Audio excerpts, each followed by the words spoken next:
Welcome viewers, I'm Akshat and as you've seen the title, The Living Demon.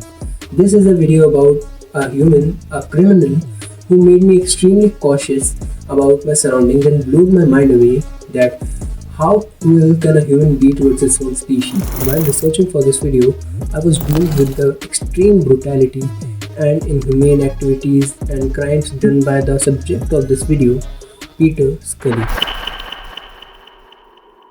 Scully is a convicted murderer and sex offender imprisoned for 129 years, basically life sentence. Now, starting from the beginning, he was born and brought up in Australia and he lived in Melbourne with his wife and 2 children.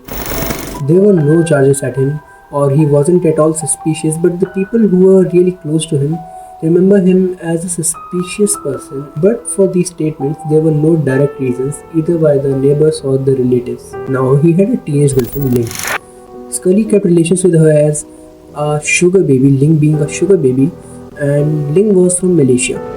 And Scully used to pimp Angel out as an escort and use her for sex parties. While he was never charged with any sex crimes in his home country, but he had an illegal escort service which he used to find texts for Ling. He was also involved in a property scam worth $2.5 million. He was crazy for pleasure, and there were no boundaries set by him for pleasure. He could go to any extent. When an investigation started in 2009 for monetary scam, he was charged with 117 offences. But before he could be convicted, he flew to Manila, Philippines, where he met a 14-year-old girl, Carmen L. Alvarez. She was a street sex worker. It is not clear that if she went with Scully willingly or if she was forced to do so, but at the start of the journey, she was forced to do whatever Scully told her to do so. But with time, she began to willingly do the things Scully told her to do without any resistance. Scully then named her Angel. Later, they recruited another prostitute, Lizelle Margro, with a nickname Lovely. Now the team of the three shifted to Mele to set up the basic fundamentals to enter the world of pure crime. It is almost impossible and very painful to believe that this man and the crimes he did are true. But I painfully have to say this, that all the things are true in this video.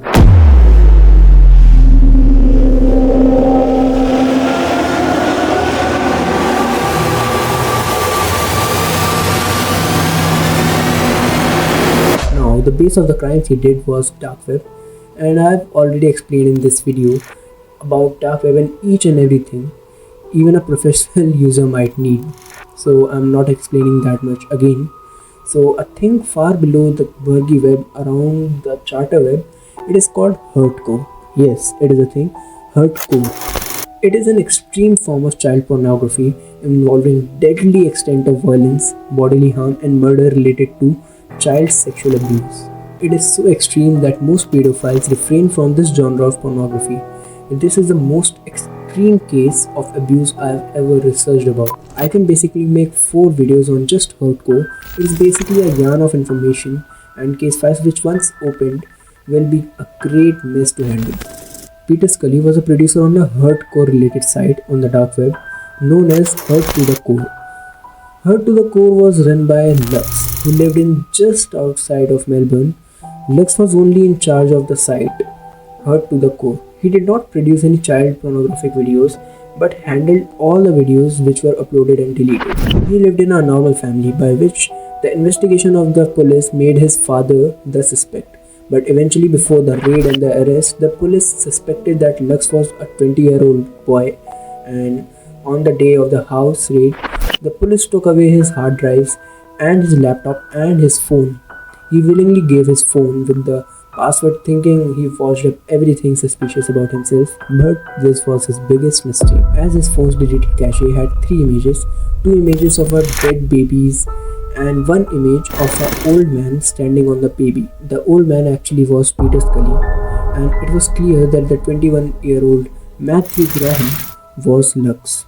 Matthew had no criminal record before this but had anxiety, depression and his emotional expressions were very limited. Talking about the dark web and the Hurtcore, he was one of the biggest culprits in the field of child pornography. He was charged with possession of child abuse material and failure to comply with an order. The charges were not too clear to conclude that he was Lux, but suddenly somehow the FBI brute forced his laptop and found out all the material required to show that he handled everything.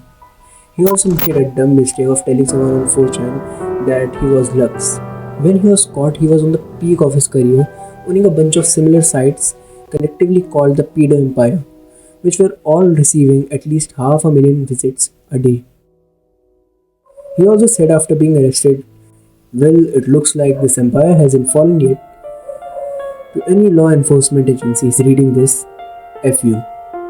Said by Matthew Graham, he admitted to 13 crimes and searched about how to kill and rape a 13-year-old. Matthew and Scully were aroused by the excruciating pain their victims felt during the abuse. Their victims were primarily children. Now, a new offender, Jared, was a sadistic child offender and abuser. He was also aroused by inflicting pain, but the victim he was describing in his interview was his 9-year-old stepson. This next man, Gerald, is a sadistic sex offender. As he'll tell us, he is sexually aroused by inflicting pain. The victim he's describing is his 9-year-old stepson. After about 2 years of molesting my son and all the pornography that I had been buying, renting, swapping, I had gotten my hands on some bondage and discipline pornography with children involved. And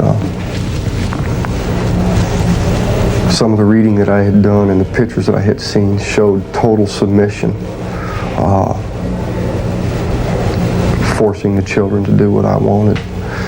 And I had eventually started using some of this bondage and discipline with my own son. And it had escalated to the point where I was putting a large Ziploc bag over his head and taping it around his neck with black duct tape or black electrical tape and raping and molesting him at that point, to the point that he would turn blue, pass out. At that point I would rip the bag off his head,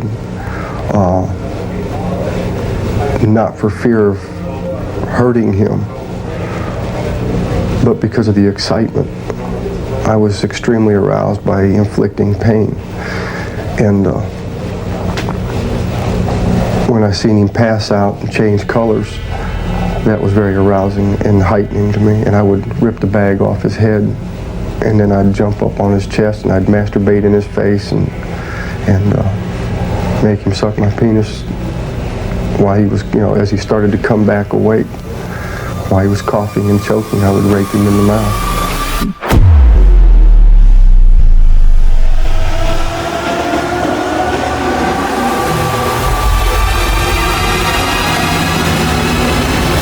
Scully, Angel and Lovely started a deep web website, No Limits Fun.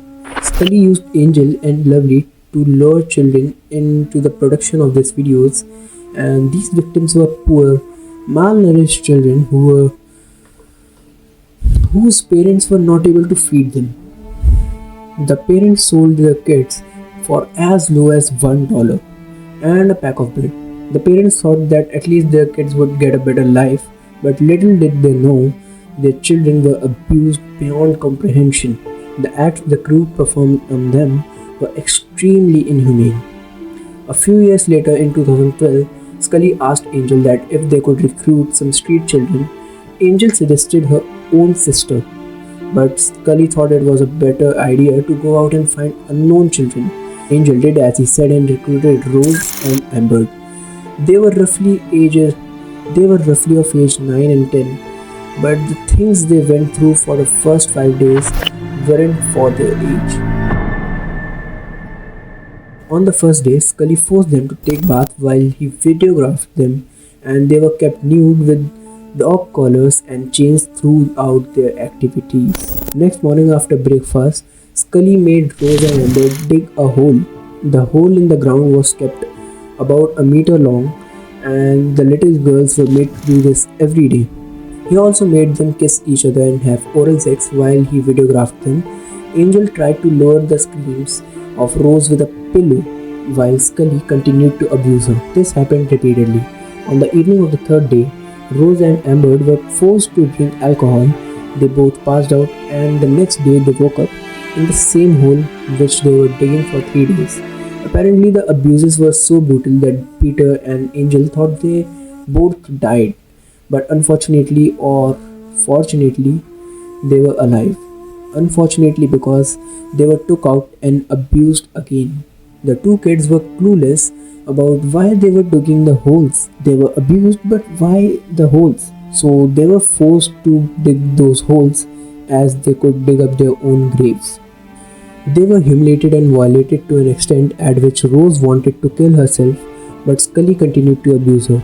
Various videos like these were uploaded on the deep web, for which consumers paid over $10,000 per video. At some point, Rose and Amber were brought inside and their hands and feet were tied up by nylon rope, but surprisingly, on the fifth day, those little girls escaped. As Scully, Angel, and Lovely were drunk and left the door open, they reached their parents in the local market. But when the police arrived to catch those monsters, Scully was gone. Lovely was nowhere to be found, but Angel was caught. A woman gave Scully her daughter, Lizzle, as for a pack of bread and $8.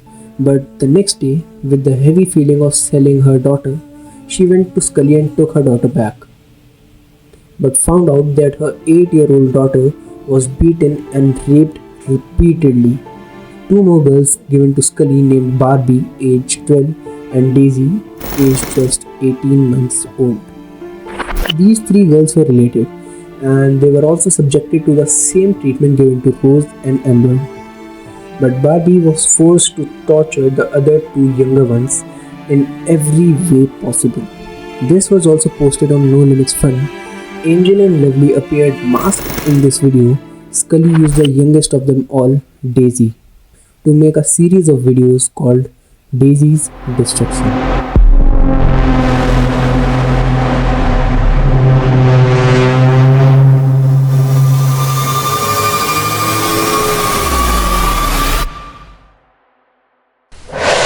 Daisy's Destruction. It blew my mind away. Everything before this in this video was brutal, but now it's just like something I don't have words to explain. My feelings about this, I'm not able to explain. Let me tell you what happened in this video. 18-month-old Daisy was tied up and there was duct tape over her mouth, and she was hung upside down with her limbs spread apart. Lizzle continued to torture Daisy. Daisy was waterboarded and hurt with various objects like sex toys, barbed wire, and also penetrated with alligator clips. Like, you can imagine how painful that is for even a full-fledged adult human, and it was just an 18-month-old baby. Melted hot wax was dropped onto the genitals of the poor child, and the poor child's genitals were also set on fire. Like, imagine if you're cooking something, just a bit of your finger touches the pan, the hot pan or something, even just the fire, or you're lighting something up, the fire of the matchstick is touching your finger a bit, even for a second. How painful that is. And her genitals were kept on fire for like 15-20 minutes. Safety. Barbed wire, you know what it is. It's kept on places like private domiciles to protect the houses. If someone falls on it, they get scars, like basically for their life. It is so painful that it is kept as for safety. And the barbed wire was wrapped around the stick like this is stick, the barbed wire is this, and it was penetrated in the child's vaginal cavity like a penis, destroying all her internal organs and like genitals, everything, basically destroying Daisy, and naming the video Daisy's Destruction.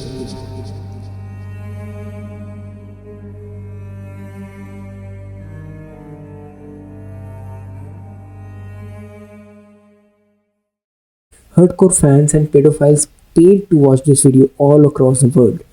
Peter was arrested on February 20th, 2015 in Malibele, quite literally with his pants down. One more. Huh? Give me your name. It's Peter Scully. What? It's Peter Scully. Peter Scully. We have 6 warrants for your arrest. Wow. Okay?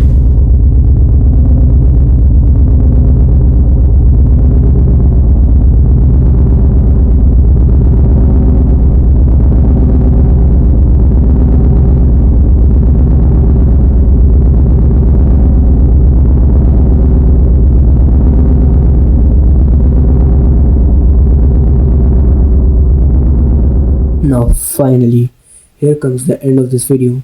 Now more on the stories left. If you want me to make a second part of this video to cover and explain more about what happened later his arrest, like, subscribe and comment down for the second part. Follow me on Instagram, DM me about this video, or just comment on any post of mine. I am also available on all of these platforms and you can contact me anywhere, and I'm proudly announcing my new 6-part series, The World's Biggest Conspiracies. It's about to come soon. The trailers will be released soon and just follow for more updates. See you next in the series. Bye.